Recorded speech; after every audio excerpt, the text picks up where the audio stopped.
શ્રી ગણેશાય નમઃ. મિત્રો, આપ જોઈ રહ્યા છો યુટ્યુબ આપણી ચેનલ આવો સત્સંગમાં આપ સૌનું સ્વાગત છે. મિત્રો, આજે આ વિડીયોમાં આપણે સાંભળવાના છીએ શ્રાવણ માસના 4 મંગળવાર, જે પ્રથમ મંગળવારથી શરૂ કરીને 4 મંગળવાર સુધી જે વ્રત લેવાય છે તેને મંગળા ગૌરી વ્રત કહેવાય છે. આ વ્રતની કથા આપણે આ વિડીયોમાં સાંભળવાના છીએ. જો આપને આ વિડીયો પસંદ આવે તો લાઈક કરજો, શેર કરજો અને આપ આ ચેનલ પહેલી વખત જોઈ રહ્યા છો તો સબસ્ક્રાઈબ કરી લેજો, જેથી આવનાર નવા વિડીયોની માહિતી આપ સુધી તુરંત પહોંચી શકે. ધન્યવાદ. મિત્રો, મંગળા ગૌરીનું વ્રત એ માં ગૌરી, માં પાર્વતી દેવીનું વ્રત છે. સૌભાગ્ય દેનારું છે આ વ્રત. આ વ્રતમાં કન્યાઓ વેવિશાળ થયા પછી શ્રાવણ માસના 4 મંગળવાર આ વ્રત કરીને દેવી પાર્વતીને રીઝવે છે. આ વ્રત 5 વર્ષ સુધી કરવામાં આવે છે, પછી તેનું ઉજવણું કરવાનું હોય છે. શ્રાવણ માસના દર મંગળવારે સવારે વહેલા ઉઠીને સ્નાન કરીને મા પાર્વતીજીની પૂજા કરવી. ત્યારબાદ મંગળા ગૌરીની વાર્તા, આ વાર્તા કથા અવશ્ય સાંભળવી અથવા કહેવી. તે દિવસે એટલે કે આ વ્રત કર્યો હોય તે દિવસે ઉપવાસ કરવો અથવા એક ટાઈમ ભોજન પણ લઈ શકાય. આ વ્રત પતિના સુખ માટે, સંપત્તિ માટે, આયુષ્ય માટે કરવામાં આવે છે. માં મંગળા ગૌરી, માં દેવી પાર્વતીનું આ વ્રત સૌભાગ્ય આપનારું છે. માટે દરેક દેવીઓ બહેનો, સૌભાગ્યવતી બહેનો આ વ્રત કરી શકે છે. જે પણ ભાવથી, પ્રેમથી માં પાર્વતીનું આ વ્રત કરે છે તેના જીવનમાં સુખ, સમૃદ્ધિ, આરોગ્ય, સૌભાગ્યની પ્રાપ્તિ થાય છે અને સૌભાગ્ય અખંડ રહે છે. મિત્રો, આ હતી વ્રતની વિધિ. હવે આપણે સાંભળીએ મંગળા ગૌરી વ્રત કથા. બોલો માં દેવી ગૌરી માતાની જય. એક ગામમાં એક બ્રાહ્મણ બ્રાહ્મણી રહે. આ બંને માણસો ખૂબ જ દયાળુ, ધાર્મિક વૃત્તિવાળા હતા.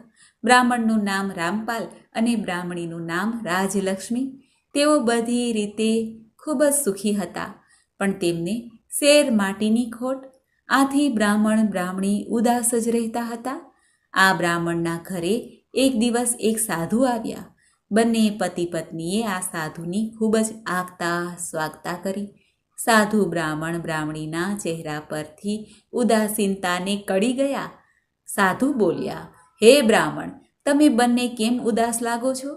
ત્યારે બ્રાહ્મણે કહ્યું, હે સાધુ મહાત્મા, ભગવાનની દયાથી અમારી પાસે બધું જ છે, પણ એકમાત્ર સંતાનની ખોટ છે.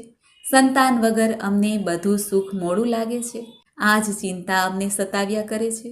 આથી મહાત્મા, આ ચિંતાનો કોઈ ઉપાય હોય તો જણાવો. આમ કહીને બ્રાહ્મણ મૌન થઈ ગયા. ત્યારે સાધુ મહાત્મા બોલ્યા, હે બ્રાહ્મણ, તું મંગળા ગૌરીનું વ્રત અને તપ કર. બ્રાહ્મણ તો બીજા જ દિવસે સાધુએ બતાવેલા શંકર પાર્વતીના મંદિરે જઈને મંગળા ગૌરી પાર્વતી માનું તપ કરવા લાગ્યા. તેના તપથી પ્રસન્ન થઈને માતાજી બોલ્યા, હે બ્રાહ્મણ, હું તારા ઉપર ઘણી પ્રસન્ન છું, માટે માંગ માંગ, જે માંગે તે આપું. ત્યારે રામપાલ બ્રાહ્મણ બોલ્યા, માતાજી, આપની કૃપાથી મારે કોઈ વાતની ખોટ નથી, માત્ર એક સંતાન જોઈએ છે. ત્યારે દેવી પાર્વતીએ કહ્યું, ભાઈ, તારા નસીબમાં સંતાન સુખ નથી.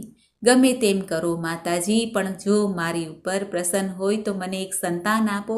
આમ કહીને બ્રાહ્મણ કરગરવા લાગ્યા.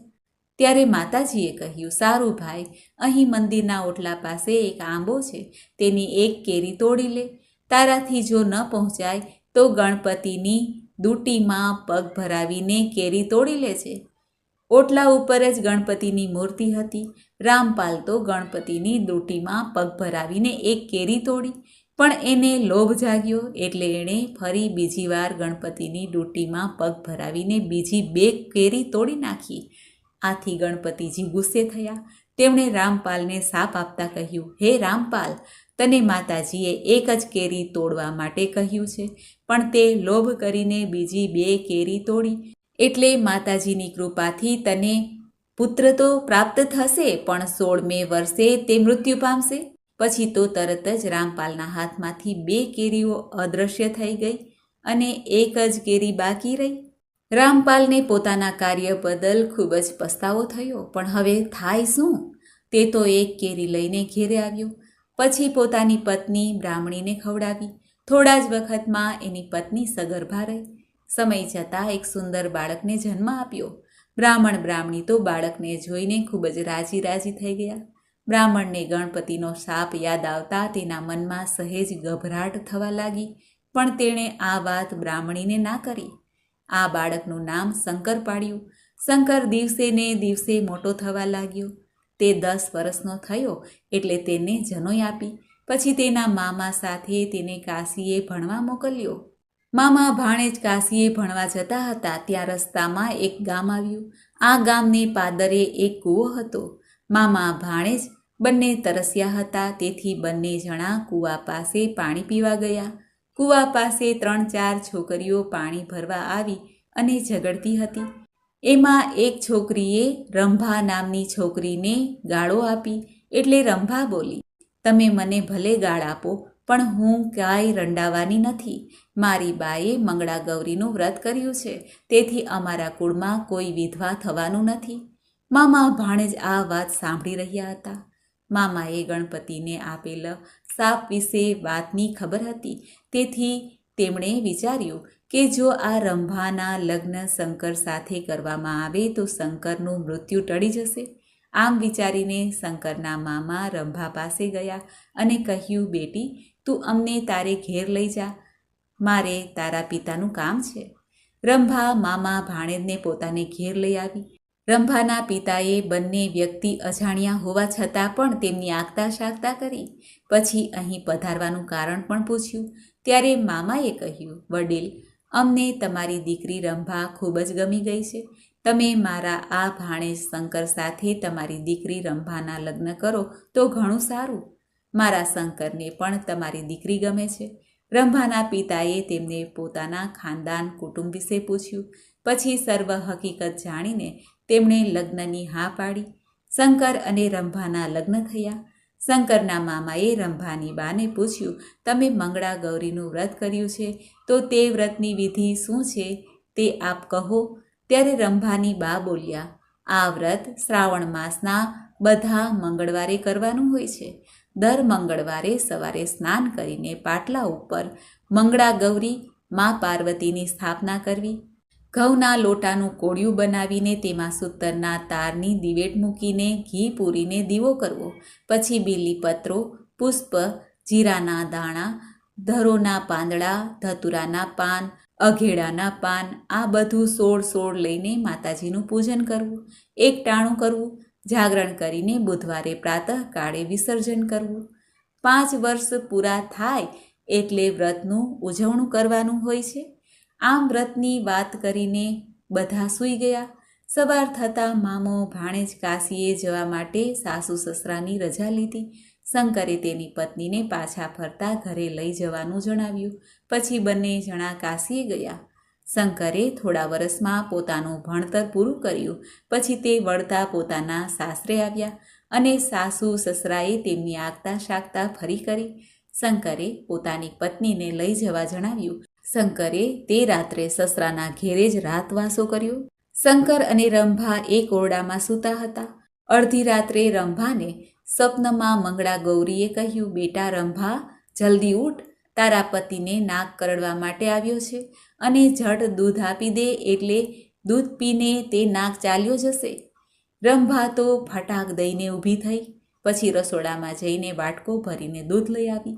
પછી તેણે તે વાટકો પોતાના પતિના પગ આગળ મૂક્યો અને તે ઓરડા બહાર જઈને ઊભી રહી. તેણે દરવાજાની તિરાડમાંથી જોયું તો એક કાળો ભમ્મર નાગ ઓરડામાં આવ્યો અને શંકરના પગ આગળ દૂધ ભરેલા વાટકામાં મોં નાખીને દૂધ પીને ચાલ્યો ગયો. શંકર બચી ગયો. સવાર થતાં રંભાએ આ વાત પોતાની માતાને કહી. ત્યારે માતાએ કહ્યું, બેટી, આ બધું મંગળા ગૌરીના વ્રતનો પ્રભાવ છે. હવેથી તું પણ આ વ્રત જરૂર કરજે. રંભાએ પણ મનોમન વ્રત કરવાનો સંકલ્પ કરી લીધો. તેણે મંગળા ગૌરી માને પોતાના પતિને બચાવવા બદલ પ્રાર્થના કરી. બીજા દિવસે શંકર અને રંભાએ પોતાને ઘેર જવા માટે માતા પિતાની રજા લીધી. માતા પિતાએ ઘણો કર્યાવર આપીને દીકરી જમાઈને વળાવ્યા. શંકર રંભા પોતાને ઘેર આવ્યા. ઘરે આવીને રંભાએ પોતાના સાસુ સસરાને નાગની વાત કરી. પોતાના દીકરાની મોતમાંથી ઘાત ગઈ તે જાણીને તેના માતા પિતા ખૂબ જ પ્રસન્ન થયા અને આ બધું મંગળા ગૌરીના વ્રતના પ્રભાવે બન્યું છે એ જાણીને શંકરની માતાએ પણ મંગળા ગૌરી માનું વ્રત કરવાનો સંકલ્પ કર્યો. આમ મંગળા ગૌરીના વ્રતના પ્રભાવે શંકર મોતના મુખમાંથી બચી ગયો અને તેને આયુષ્ય પ્રાપ્ત થયું.